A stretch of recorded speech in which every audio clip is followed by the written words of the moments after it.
Alright guys, welcome back to Formula 1 News, and after a historic victory at the Monaco Grand Prix, Red Bull have confirmed the contract extension of Sergio Perez for 2 more years in this seat. Plenty of reaction to this all over the grid we're going to dive into. But what does this also mean for drivers such as Pierre Gasly that wanted the seat that Perez is going to keep for another couple of seasons at the very least? Very much intrigued to your thoughts in the comment section below. Hit the like button if you enjoy, subscribe if you're new as always, I would greatly appreciate it. On the verge of 2k, as I say, there's plenty to dive into, and the funny thing was actually that he pretty much leaked this himself after the race concluded. He won the race. I'll just share this, only 4 seconds, I'll just bring it up for you guys on the screen here, because he says quite clearly to Christian Horner, effectively, I signed too early, implying that maybe he could have put a few extra zeros on the end of his kind of contract if he had have actually, if he'd have signed it after, I suppose, Monaco finished, and of course he won the race. But it's kind of been clear for a few races now that Perez is more competitive this year than Verstappen than he was last year, and actually Jos Verstappen has a few words on that to say in a second, that he reckons that Red Bull haven't really designed this car to work too well for, of course, for Max, but he's obviously going to be somewhat biased on the matter. But Perez this year has certainly been closer to Verstappen in terms of race pace and in qualifying pace as well. Out-qualified him a couple of times in this weekend's, was practically the faster Red Bull driver from start to finish, which maybe is a sign of things to come, because Christian Horner has said that actually he believes that Checo Perez is very much in the fight for the World Drivers' Championship this year, which of course is Perez's goal at the end of the day.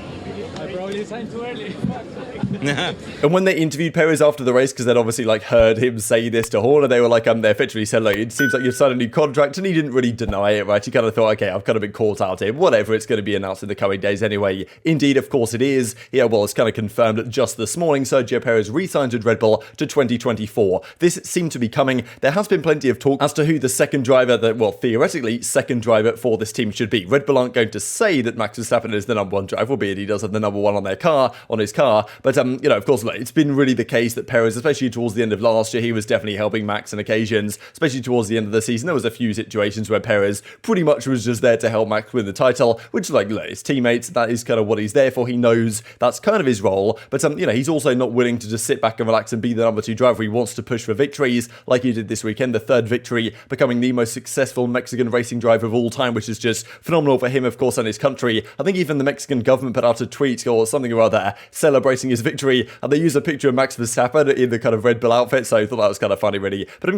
Perez definitely, nowadays at least, getting some of the credit he deserves, and I think he's certainly proven not only is he a great teammate to Max Verstappen, but also he's a fantastic driver in his own right. And it's great to see him get some of the credit he deserves, but it's also very clear, I think, that there's really no replacement that Red Bull could put in here that makes more sense, right? Do they want a guy that, maybe, okay, there might be drivers out there that are slightly more talented than Perez, could compete more toe-to-toe with a guy like Max Verstappen, but they don't necessarily want that, right? They want a guy that's able to support, but also able to win races in his own right, do everything he needs to do for the team. Perez is just the perfect guy for the job, really, in many respects here. And as he says right here, Perez announcing he's going to continue until 2024. So I believe the last couple of seasons, Perez has effectively been on kind of 1-year deals. Year after year, he's kind of come back. And this season, a different story. He's going to go for the next couple of years, 2023, 2024. And then after that, who knows what's going to happen. But 220 Grand Prix starts, 19 podiums, 1 pole position, of course, just recently in Saudi Arabia. Got rather unlucky that race, but I think arguably got lucky with the kind of strategy that went down this weekend for Ferrari to get its victory on the board. So great to see for Perez, but of course there's many other things to really talk about here. There's some reaction for the Red Bull guys, some reaction from Perez himself, as he says right here, for me this has been an incredible week. Winning the Monaco Grand Prix is a dream for any driver, and then to follow that with announcing I'll continue with the team until 2024 makes me extremely happy. So proud to be a member of this team, and I feel completely at home here now. So awesome to see from Perez. Of course, we saw not long ago that Sainz signed his extension to Ferrari, and in the immediate aftermath he had a rather difficult time from Imola, and of course beyond Australia, Imola, all this type of stuff hasn't been great for Sainz since then. Hopefully, at least for Perez's sake, he can continue this run and take some confidence from this as moving forward as well. Because I think if you're a guy like Perez, you know that Verstappen's going to be the guy. You're not sure if they want to try someone else, right? Because of course the sister team in Alpha Tauri, you've got Gasly there, he wants the seat. Of course, Albon had the seat not long ago either, and that didn't really work out. So Perez has kind of proven he's going to be the mainstay for Red Bull, and all the talk from guys like Gasly to try and get this seat back has not really worked out in his favour. Actually, Christian Horner had a few words to say on it as well, saying he's a magnificent team player, but also said in his own right he's actually a force to be reckoned with. As since joining Oracle Red Bull Racing, Checo has done a fantastic job, says Horner. Time and again, he's proved himself to not only be a magnificent team player, but as his level of comfort has grown, he's become a real force to be reckoned with at the sharp end of the grid. This year he's taken another step, and the gap to world champion Max has closed significantly, evidenced by his superb pole position in Jeddah earlier this year, and by his wonderful win in Monaco just this past weekend. For us, holding on to his his pace, racecraft and experience was a no-brainer. We're delighted that Checo will continue to race for the team until 2024. In partnership with Max, we believe we have a driver pairing that can bring us the biggest prizes in Formula 1. The first real driver pairing they've had in quite some time, or at least a long-term driver pairing since, I suppose, Vettel and Webber. We'll see that here in just a second. Now, Verstappen didn't really reply specifically to this situation, but of course he certainly obviously knew that Perez was extending his deal and was very happy for Perez at the weekends. He says here, like in a couple of tweets, really, it's an amazing result for Checo. So happy for him.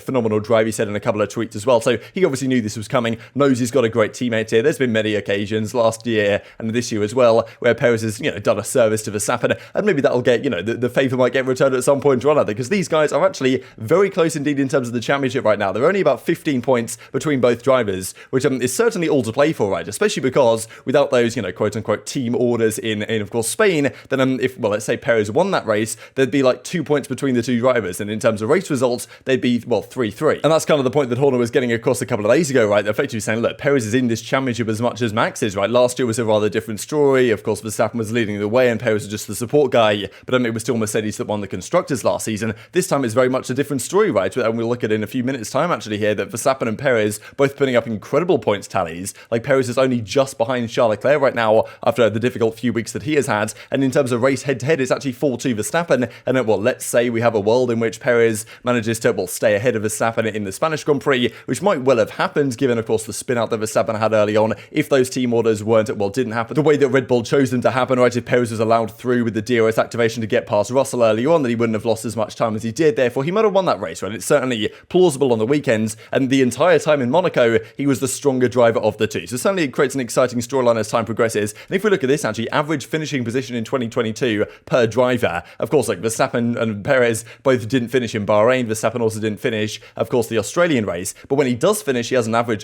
placement of a 1.4, Perez with a 2.5, both Red Bull drivers on average above both Ferrari drivers in terms of average finishing placing. There's a few other ones here, I suppose, as well, that the always interesting one to me is the difference between some teammates, right? Of course, we've got Bottas ahead of Hamilton, I thought was interesting, Zhou Guanyu way down the pack, and of course, Albon Latifi, Mick Schumacher, Magnussen, rather different, Vettel, Stroll, and Norris, Riccardo maybe kind of being the big one here, but certainly the Red Bull drivers right at the top of the pecking order on this front, and this I thought was interesting for more Formula races. It means that Vettel and Webber will be the only teammate pairing to have competed in more races at Red Bull than Verstappen and Perez, I guess, once this contract comes to an end. So certainly a kind of a new duo that is being formed over there. Now, of course, what this does mean, or one of the implications is, what does it mean for Gasly and Tsunoda, right? The two drivers right now in the Alpha Tauri side. Of course, Gasly certainly wants this seat back. I think he made that rather clear that he, was effectively using Alpha Tauri as kind of, the waiting order effectively to get Perez's seat back. Now he's thinking, damn, if I want to get Red Bull's seat again, I'm going to be here for another couple of years, grinding away to try and get that seat, which of course is by no means guaranteed, and he's probably getting rather frustrated with this situation so far, because last year he was really proving his worth. This year's been a more difficult time for AlphaTauri, of course, since the season has begun, and Tsunoda's honestly been closer to Gasly this year than he was last year, most certainly. So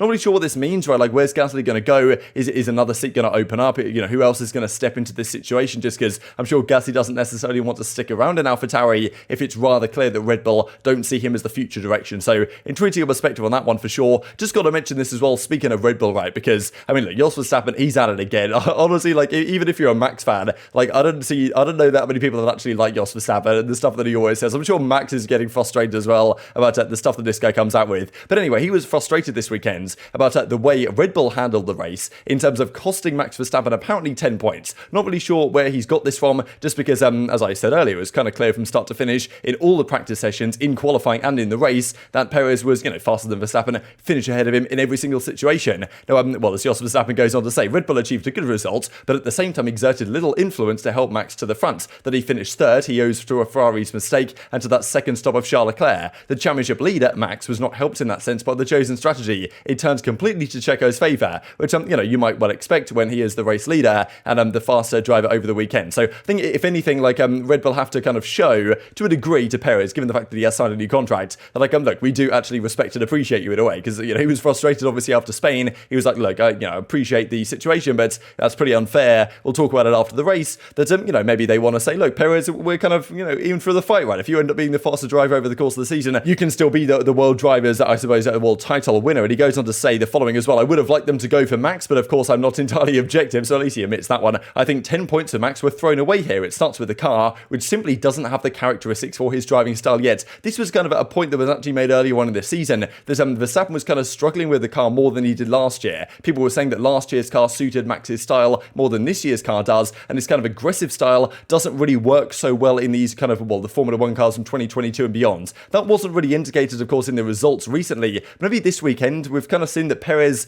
seems to like this car, especially compared to last year's car, more than Verstappen does, which is probably a reason behind kind of the closing of the pace. So I'm not really sure what Jos Verstappen's really trying to get at right here. Got to talk briefly about Ferrari as well, because the Pirelli test have been going on. There was another one, of course, going on this past weekend, so the F175 is back in action, but well, it's not really the car that the Ferrari have to look at right now. It's more like their strategy department, which effectively threw away what would have been a massive result for them this past weekend. You can see the tyres on here. Pirelli just trying some things out for, of course, next year's tyres and car, whatever exactly they're planning to do there. Now, just to mention this real quick, because there was some talk actually about it, from Bonotto, about what was going on with Sainz, because he put in the request initially to say, look, we're going to go from these wets straight onto the slicks, which ends up being exactly what they did. Now, they decided not to do this with Leclerc because I feel like they wanted to take less risk. The problem is that Perez was so rapid when he put on the inters like a couple of laps before Leclerc did, that he caught up so much time that by the time Leclerc got out, even with the dodgy pit stop situation, he was behind regardless and ended up in fourth, obviously, where he finished for the rest of the race. But apparently, the Ferrari guys actually called in Sainz to put him on the inters, but Sainz was like, okay, well, if you guys think so, let's do it. And then they decided, actually, let's not do that, because Perez was so fast that he was going to overtake anyway. So it's like, okay, let's just not bother. Let's just keep him out there for 2 more laps on the wets, then put him straight to the hards, which ends up being what they do. But of course, it cost them position anyway. So difficult situation, not Sainz's fault. Of course, yesterday we talked about the fact that both Sainz and Leclerc got held up by Williams, which of course wasn't ideal. But at the end of the day,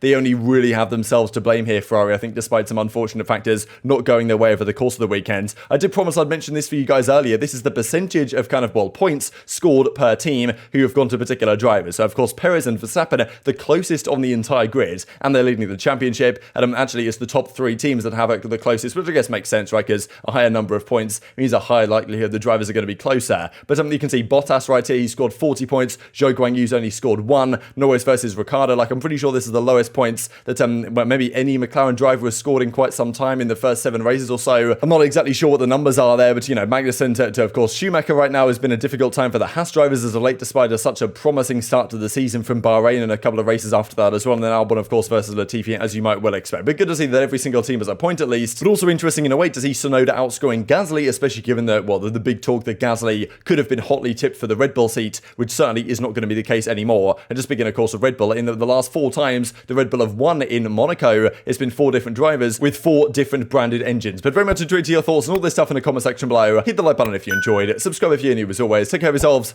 and I'll see you next time.